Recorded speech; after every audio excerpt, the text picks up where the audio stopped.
Zdravo! Welcome to the new episode. I hope you're enjoying the winter weather and festive season. Before we start this episode, make sure to find this podcast, Serbian Language Podcast by Serbian Language Network, at Buzzsprout's website, so you can open and read the transcript, which has crucial texts and vocabulary for this episode. Also, you can follow our Instagram page at Learn Serbian or Serbian Language Network. So, grab your material and let's start the exercise. Today we're going to practice reading and comprehension by comparing three texts with different difficulty. It is also a practice of making sentences at three different levels. The first one will be very basic, and the last one may be a little harder. As we advance higher, the grammar and sentence structure will become more and more complex. This is a good exercise for practicing all the stuff you have been learning in my lessons. There is a list of words used in all three texts, so make sure to scroll down in the transcript and look through it if you get stuck or if you don't know some words. Okay, so let's give it a go. Here's the first level. Let's see if you can understand. Don't worry if you don't get it right away. Use the given list and try to make sense of the text by piecing all the word types together. Text level 1. Ćao, srećan Božić i srećna Nova godina. Zdravo, hvala. Kako si? Da li ideš u shopping? Dobro sam. Da, ja idem u shopping. Idem da kupim poklon. Kako si ti? Ja sam dobro, ali danas je hladno. Da li ideš u shopping centar? Šta hoćeš da kupiš? Da, idem u shopping centar. Ja hoću da kupim laptop. Šta ti radiš? Ja idem kući. Gladan sam. Hoću da jedem picu. That's it. Short, simple, basic sentence structure. Basic phrases. Make sure to check the list if you have any unfamiliar words.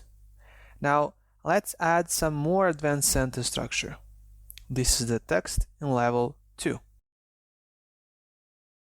Ćao Marija, srećan Božić i srećna Nova godina. Milane, to si ti? Hvala, srećan Božić. Dugo se nismo vidjeli. Kako si? Šta ima novo? Ideš negde? Dobro sam. Da, idem u shopping danas. Hoću da kupim poklon za brata i sestru. Kako si ti? Ja sam dobro, ali malo sam umoran. Danas je baš hladno. Sneg je padao ceo dan. Da li ideš prema shopping centru? Jel znaš šta hoćeš da kupiš? Da, idem tamo. Hoću da kupim dobar novi laptop, a imam i shopping listu. Šta ti radiš danas? Ja sam pošao kući. Gladan sam. Pravio sam picu juče, hoću da jedem i pijem topli čaj. So after reading this text at level 2, what do you think? It should be slightly harder, slightly more advanced, but still at the beginner level. We expanded the text with more adjectives, past tense constructions, more uses of grammatical cases, and some colloquial expressions. Now, for the level 3, we will try to add even more advanced structure, but still keep it as a somewhat beginner-friendly text. Let's see. Text level 3. Hej, ćao Marija, srećan Božić i srećna Nova godina. Milane, to si ti? Hvala, srećan Božić. Dugo se nismo vidjeli. Kako si? Šta ima novo? Kuda ideš? Dobro sam. Danas će biti dobar dan. Danas ću ići u kupovinu. Već 15 minuta čekam autobus na ovoj stanici. Hoću da kupim poklon za brata i sestru, a poslije moram da idem kod majke. Kako si ti? Dobro sam, hvala. Mislim da sam malo umoran. Baš je hladno. Danas je hladnije nego juče. Sneg je padao ceo dan, a možda će padati i celu noć. Da li ideš prema shopping centru? Jel znaš šta hoćeš da kupiš? Da, idem ka tamo.